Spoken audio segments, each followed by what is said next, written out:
Today we get the pleasure of meeting with Dr. Mary Fry. Dr. Fry is a professor at University of Kansas. Welcome, Dr. Fry. How are you? Thank you. It's good to be here. Good. So last 13 years you've been at the University of Kansas. You're a professor in the health and physiology of physical activity, right? Yeah, health and psychology of physical activity. Okay, good. And you mainly concentrate on sports psychology, right? Yes, sport and exercise psychology. Awesome. So you've been at KU for 13 years. I mean, besides Lawrence is awesome, what kind of drew you to want to come to Kansas? Yeah, my husband and I were at the University of Memphis for 13 years, and he was getting a little bit just ready for something new. And so he applied for an administrative position in our department to be the department chair. And they really liked him, and they realized quickly we were kind of a team that travels together, and they had a spot for me. And so that's really what brought us here. That's awesome. So let's talk a little bit about your education. You studied and got your physical education degree at Texas Wesleyan University. Ended up going on to get your master's in sports and psychology at University of North Carolina, Greensboro, and then continued your education for that exercise psychology PhD at Purdue. Let's talk a little bit about the progression of those degrees and what you did while you were working through them. Okay, sure. I grew up in Texas, and I was a tennis player, and I knew when I went to college I wanted to play tennis, and I'd actually been accepted to Baylor. And Baylor at that time didn't have a very strong tennis program. And in the summer, I met a coach at Texas Wesleyan College, and their program, ironically, was much stronger than what Baylor had at the time. And he had a spot for me and recruited me. So I changed plans in the summer and went to Texas Wesleyan.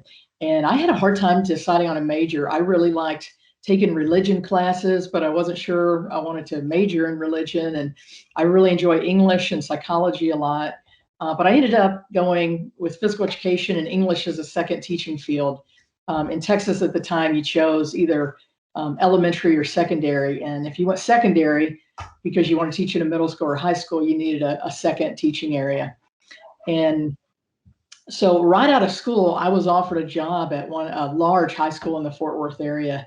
And it included teaching English, physical education, and coaching both the girls and the guys' tennis teams. And so that was a great period, 4 or 5 years that I worked in that position. And then I decided I'd just like to take a break and go to grad school and learn more. And really, I wanted to study how do you optimize motivation with your athletes and your students. And that led me to check around different schools across the country, had some help from former professors, and I ended up at the University of North Carolina at Greensboro. I really anticipated that I would go off to grad school for a couple of years and then come back and pick up again teaching in a high school and coaching. And when I got to Greensboro, I took my first class, and it was in sport and exercise psychology. And I said, wow, this is what I want to be doing. I'd sort of been accepted into the physical education program there, but they complement one another nicely. So I sort of switched my focus to sport and exercise psychology. I still thought I'd complete that degree and come back to Texas. And I was just having so much fun that I thought, I think it would be pretty cool to work on a PhD if I could find the right program. So I ended up at Purdue University in Indiana because the person I really wanted to study there was just doing incredible research on motivation and how we optimize the motivation of every athlete and student. And it kind of, the stars aligned again for me to go and study with her for my PhD. That's pretty cool. So that was at Purdue. After Purdue, you kind of worked in research and industry, and it's been a part of your faculty positions as well. Let's talk a little bit about what you did at the University of Memphis while you were teaching and doing some research.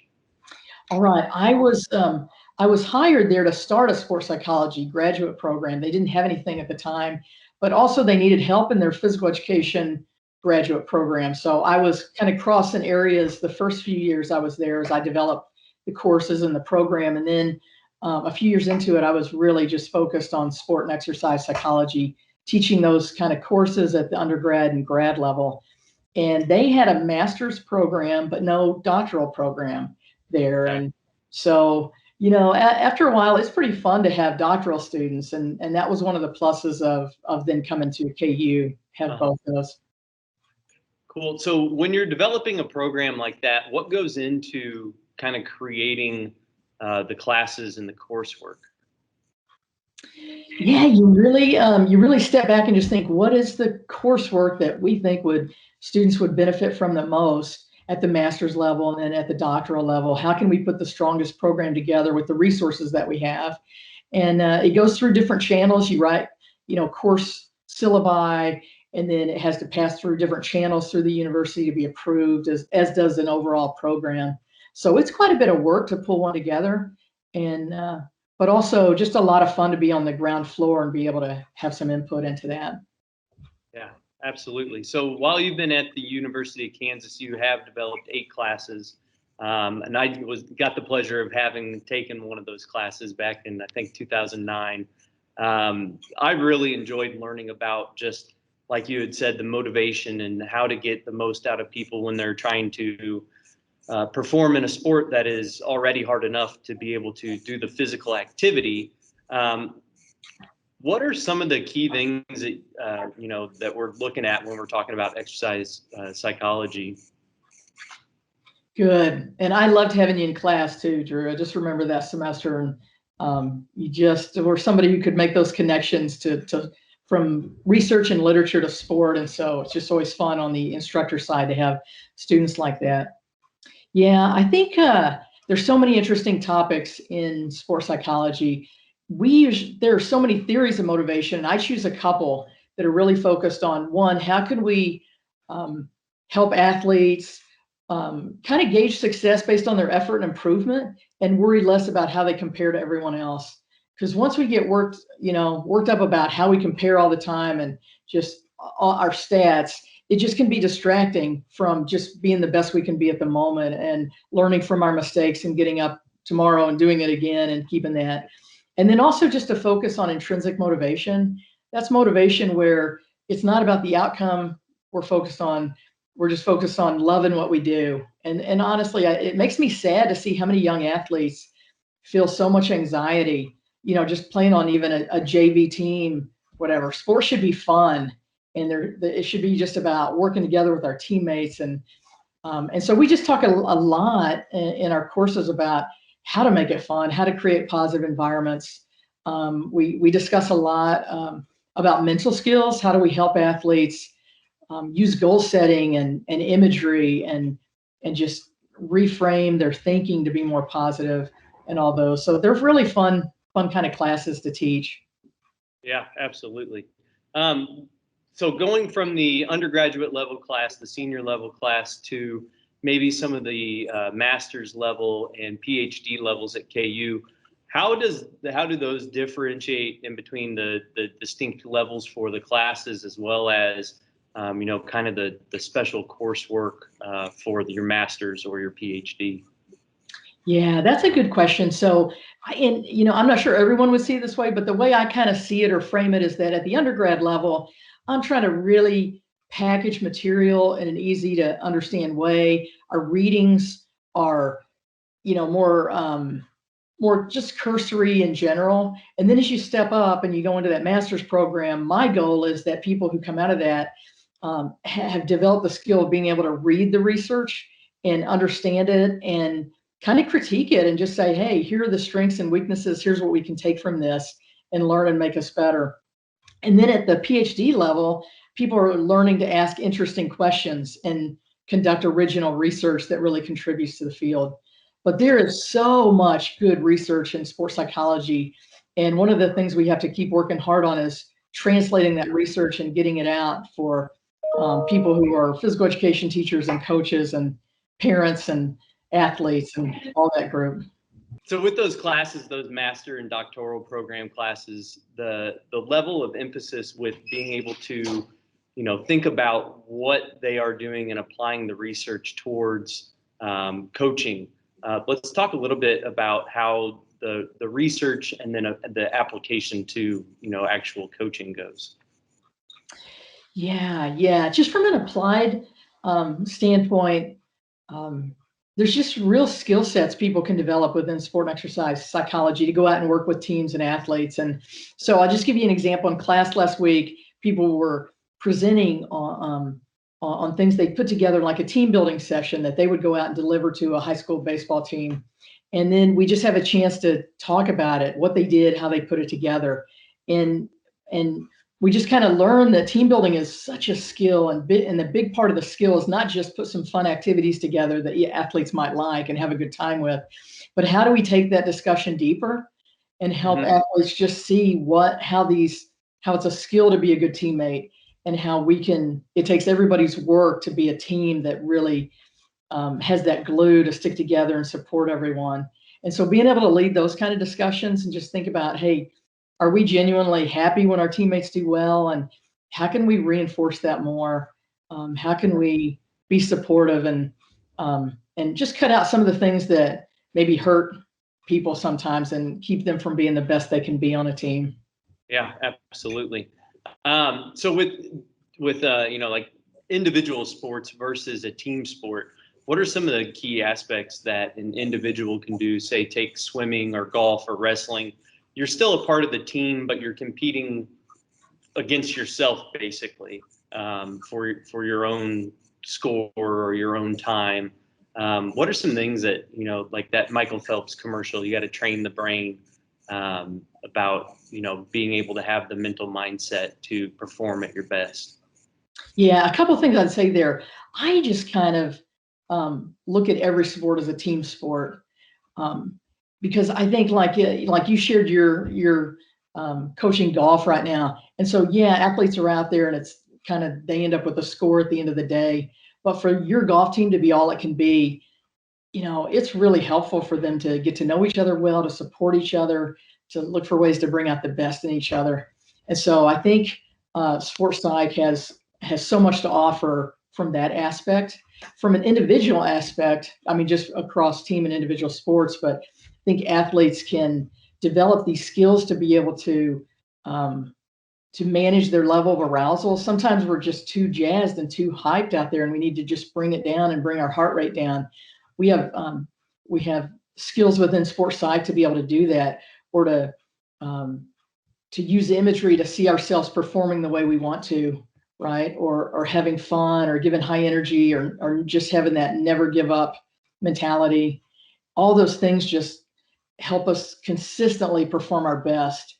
So I'd say we have some athletes who are like this, sometimes we perform well, sometimes we don't. Sometimes we perform better in practice than out there in the real world. But the mental skills can help us develop both what's going on mentally, how to just manage all those thoughts that can be distracting, and also our physical responses. And to that combined response of having some control over those, having coping skills to get us where we want to be on those, that helps us kind of set the stage to make us be more likely to consistently perform our best. Right. So I think that's the fun part of sports psychology. Yeah, absolutely. I remember being, probably 6th, 7th, 8th grade, listening to a tape my dad found about mental visualization of pitching, and, concentrating on the zone and thinking of what's going on in your head while you're, a bad pitch just happened or this just happened. That was really exciting, and how to really relax your body again. What are some other techniques besides, just the audio tape back, 25 years ago? What are some of the new things that are out that really help individual athletes focus off the court when they're not participating? Yeah, I think some of the stuff that's very helpful may not be that new, like what you're doing. Instead of listening just to a tape that somebody wrote for mass athletes, what we might do is really help you sit down and do a tape, or put a script together that's specific to you, and that brings in all the things that are going to make it more vivid and more real. Say, for example, like that. I think we've made progress in biofeedback. Uses of those tools. I'm not an expert in that area, but we use it some, where maybe you just can really train yourself to bring your heart rate down, or to breathe more consistently. When we get stressed, our breathing patterns just get off. And so there's things we can do to work on that. There are people doing cool stuff with just eye tracking and what we do when we're stressed with our eye movement, and how we can kind of train ourselves to optimally be focused, whether it's, the soccer field or whatever it is that we need to be focused on. So I think there's lots of cool things in sports psych. We just keep learning every day. There's just new things to take in, new research. Absolutely. So let's look at a day in the life of, or a week in the life of a professor. As a teacher myself, every day is completely different. And if you think one thing's going to happen one way, it probably won't the next. Professor, I can probably guess that it's a little bit even more difficult or different than a high school teacher. You're doing your research, you're doing your teaching of your classes, you're doing your own personal research and development. So let's talk through like a day in the life of, week in the life of a professor. Yeah, absolutely. I think one of the things that's different from like a K-12 teacher is that we have more flexibility.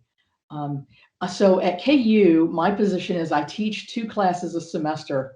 And, my family and friends who aren't as familiar with, higher ed are just like, wow, that just seems like a pretty cush job and that's, you just have 2 classes, so those are meeting a couple times a week, or if it's a grad class, a longer period. But Right. That's probably, 8 hours involved. And so what do you do the rest of the week? Well, we have probably more prep and, for grad classes, because we get new information and things are changing. But I also mentor a lot of grad students, and they're involved in research. They're doing thesis and dissertations. And so I meet with grad students quite a bit during the week, and I have my own projects going on. I'm working on a book chapter on how we use humor, for example, right now, how we can use it more in sport and exercise psychology. That's been really fun. And so we're writing papers, we're writing grants to receive funding to support our projects. So at KU, they use a formula that's, it technically says like 40% of your time should be spent on teaching and those kind of, working with students and all, 40% on research and scholarship, and then 20% is service. And service means to KU, I'm on different committees. There's a Title IX committee right now. I'm on university-wide, for example. I was on a teaching award committee that was, deciding who some recipients would be. And I direct our graduate program in health and the psychology of physical activity. So there's administrative stuff related to that. But then outside of that, I'm on a number of journals where I serve as like an associated editor or a reviewer. So I always have manuscripts crossing my desk that I'm reviewing and helping provide feedback on. Different committees just for professional organizations to in different ways. So, I love it because there's just a lot of variety. You have new people coming in every year. We just have different things we're interested in or pursuing, new opportunities that come up.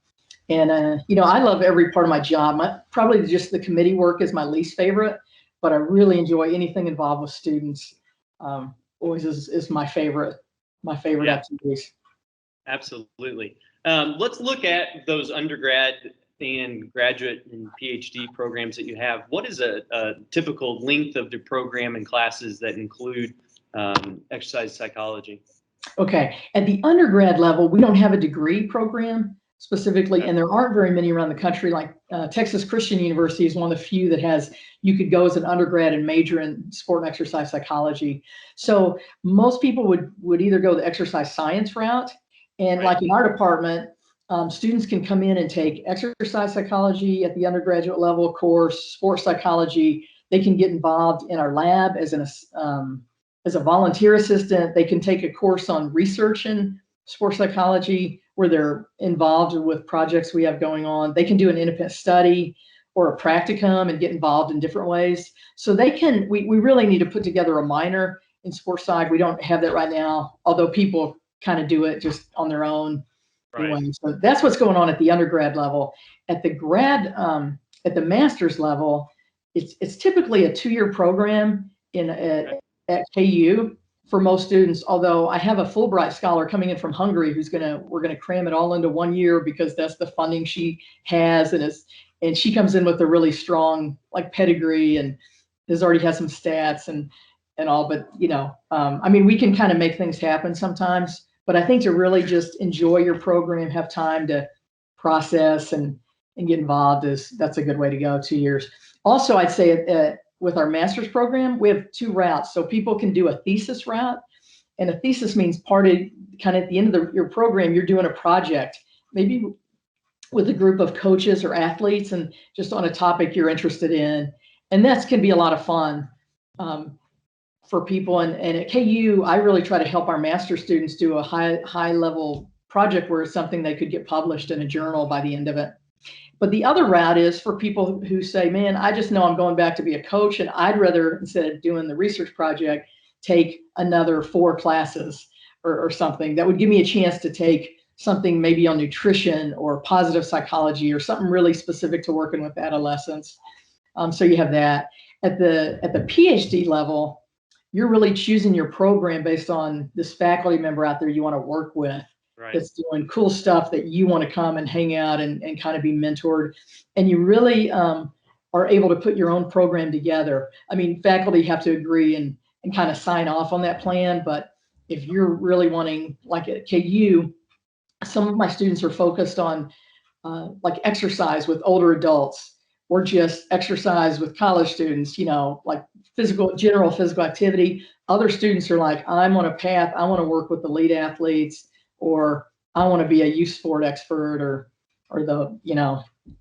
so there's just different ways to go that way. Right. That's pretty cool.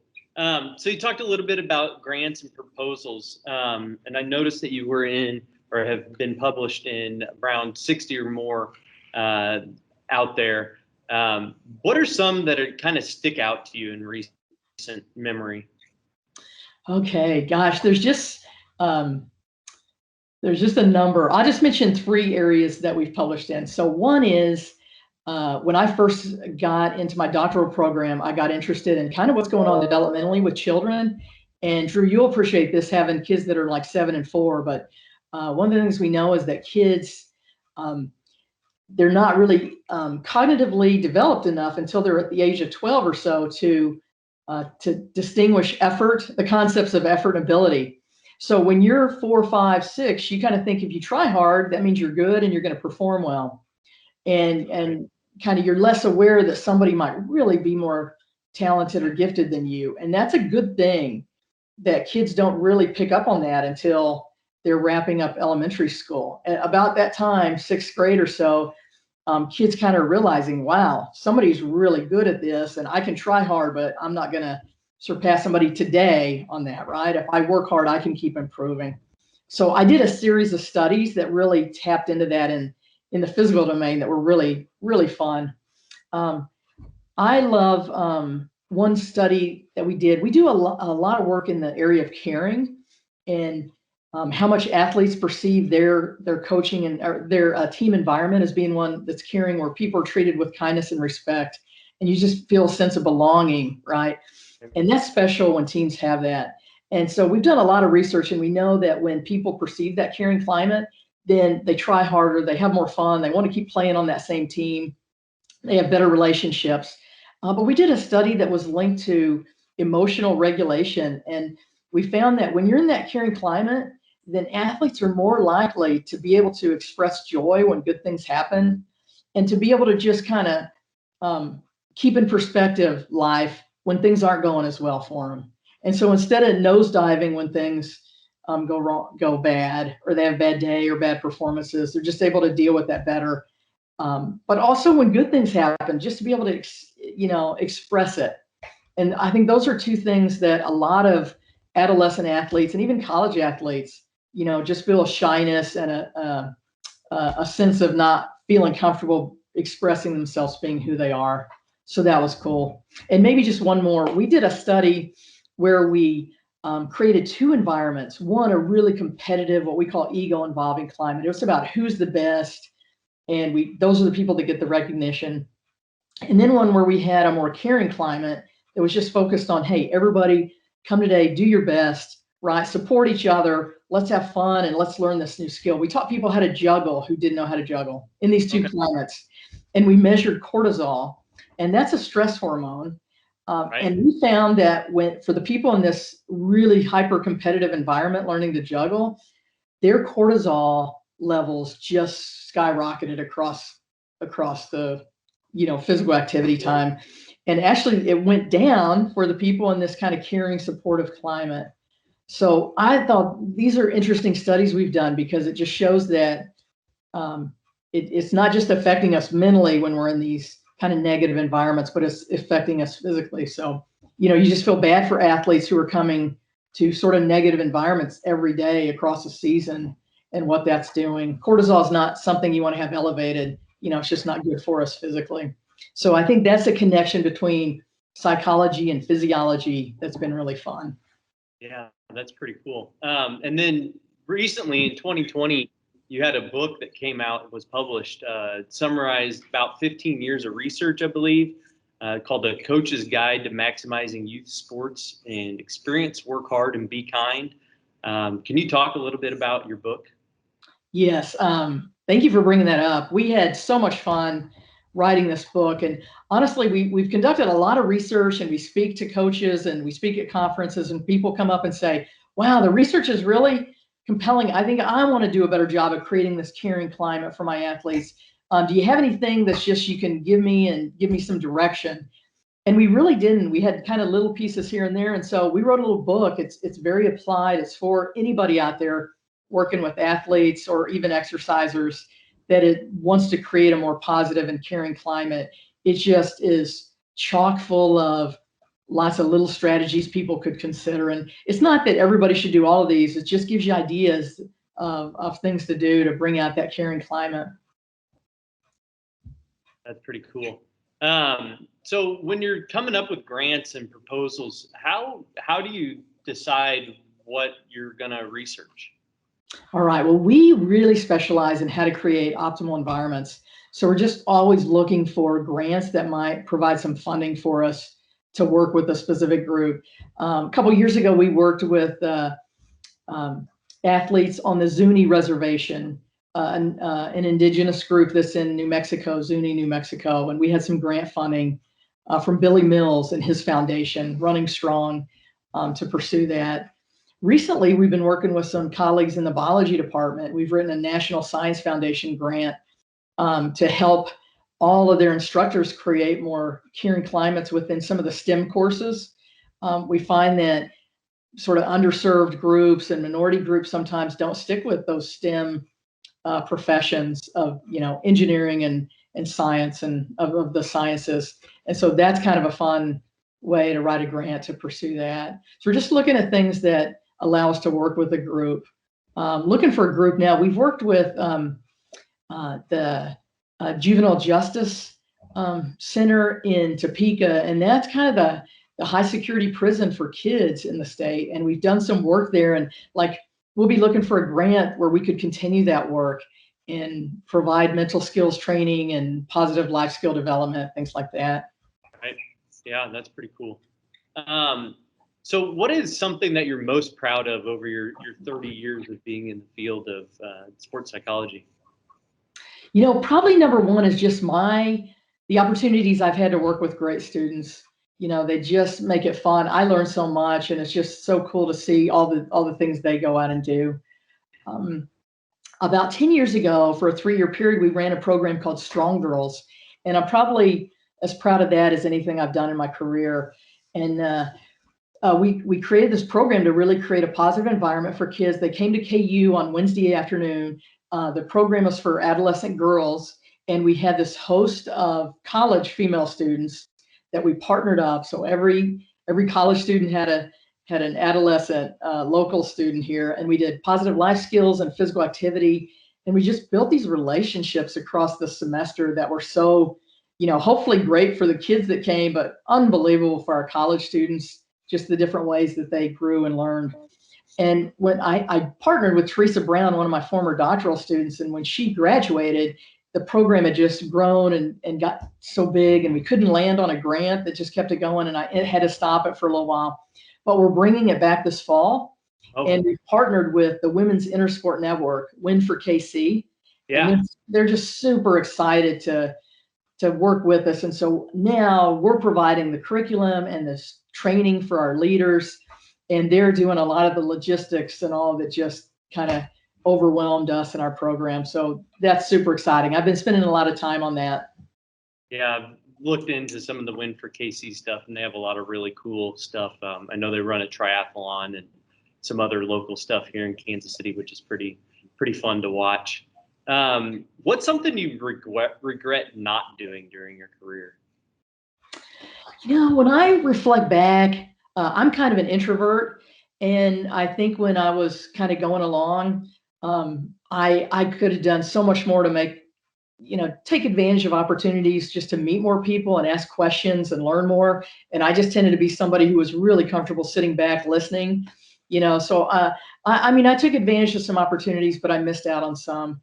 I'm just thinking this is just such a little thing, but I think back and think, why did I pass up that opportunity? And I was in junior high, and the coach came and said, "Hey, we need somebody to run in the track meet today. Are you interested?" And my just initial reaction was like, "Wow, that would be fun." But, I haven't been training and everybody else has. I don't want to go out and look stupid. And so I passed on it. And it might've been, as somebody in sports psych now, that would have introduced me to a whole new sport and world. And who cares? It's a junior high. It's easier to say that when you're looking back, right?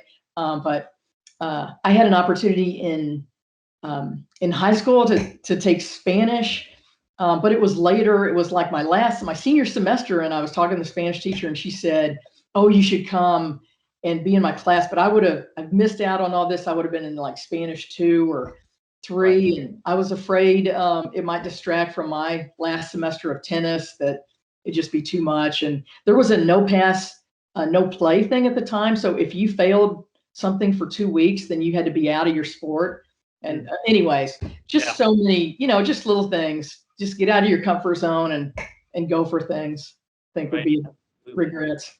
So when you're in the program, I know there's a lot of different professors within the exercise physiology, sports psych program at KU.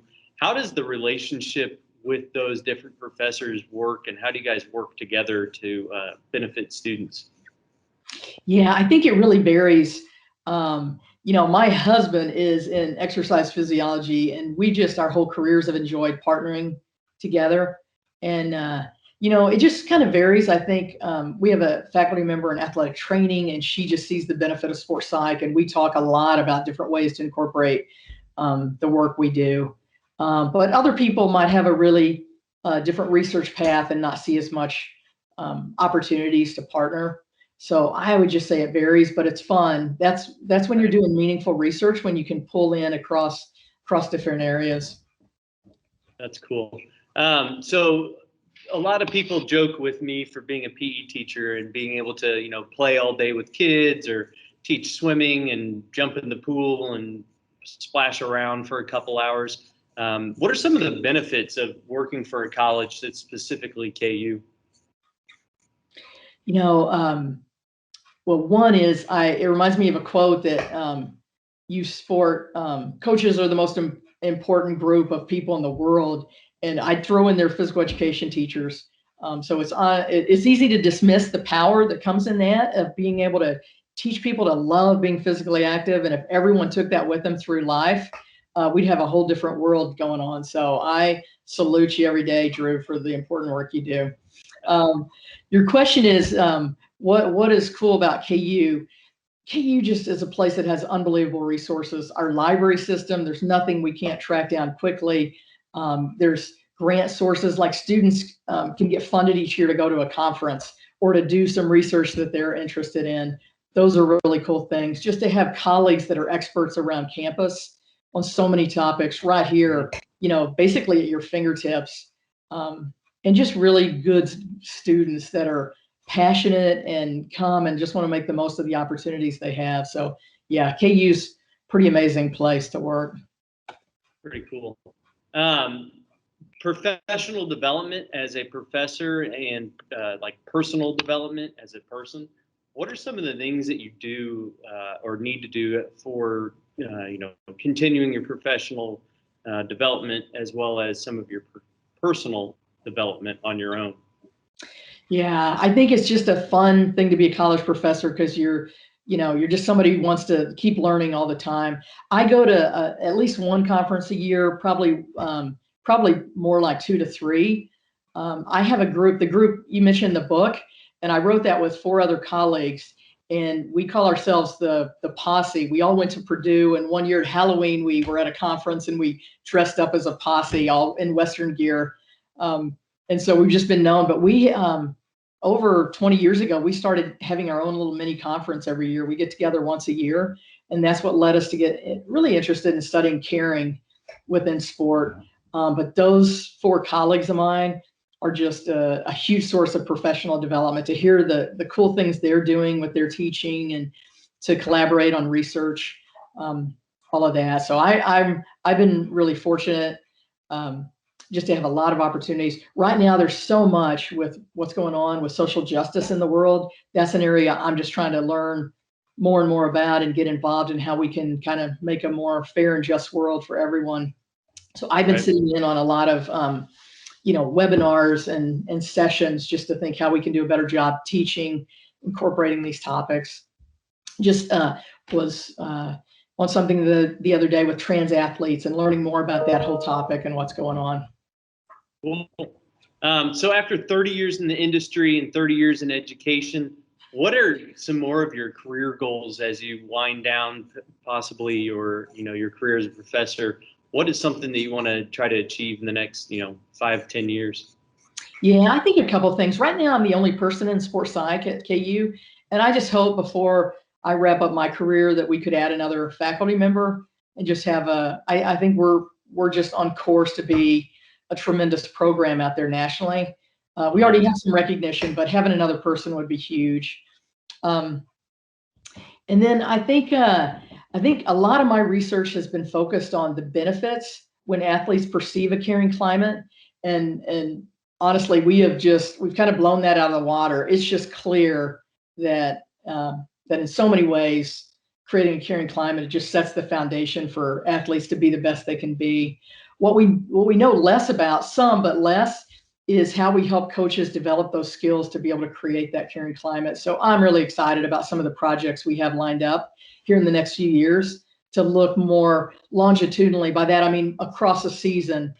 How can we help a coach who really wants to take this on and think about how to just expand and create a more caring climate. So I think that's super interesting research that'll be fun to be doing over the next years. Yeah, that'd be pretty cool.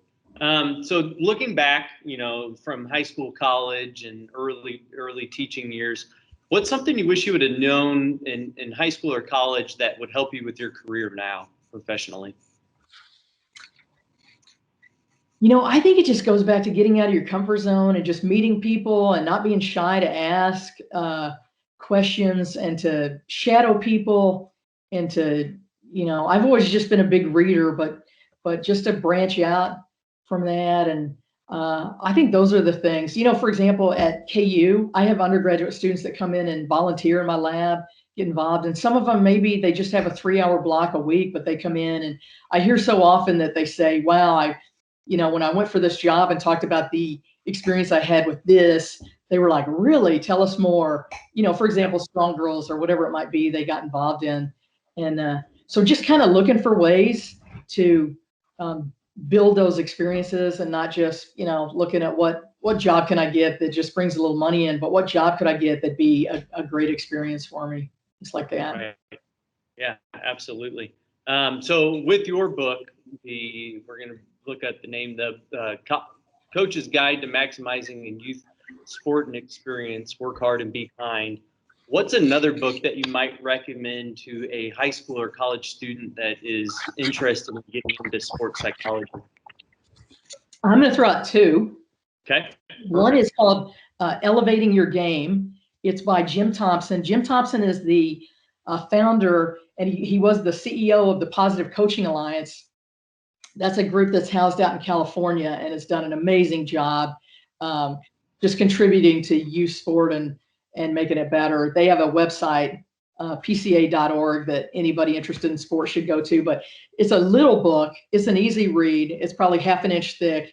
but it's how to be a triple impact competitor, how to make yourself better, your team better, and the sport better. It'd be a fun book to read as a team, or just somebody interested in sports psych.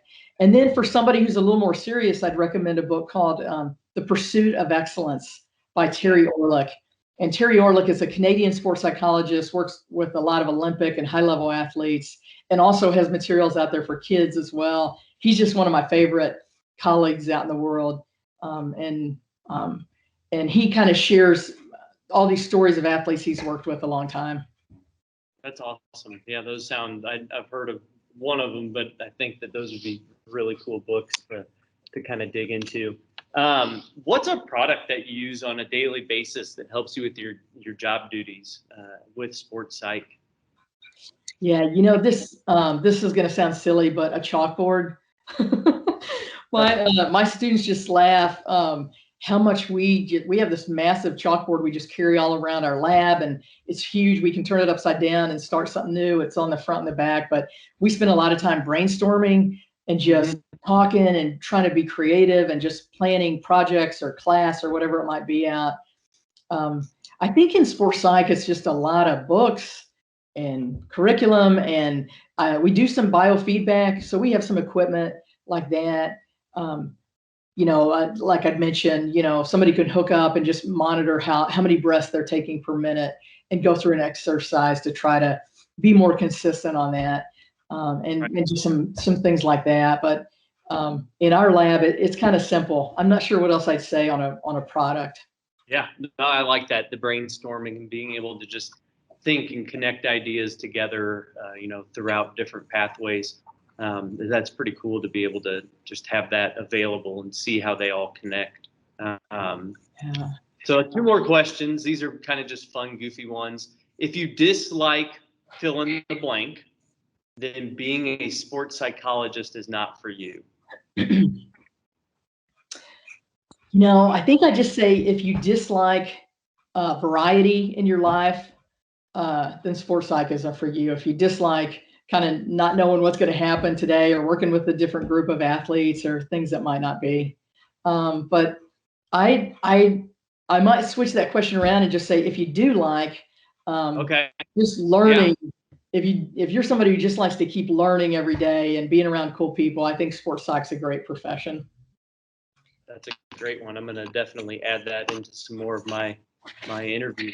And then the last one I have is if you have a mantra or a quote that you like to live by. Yeah, there's so many great quotes. One that really sticks for me is I heard it in high school. I was at a conference and there was a civil rights attorney named Patricia Russell.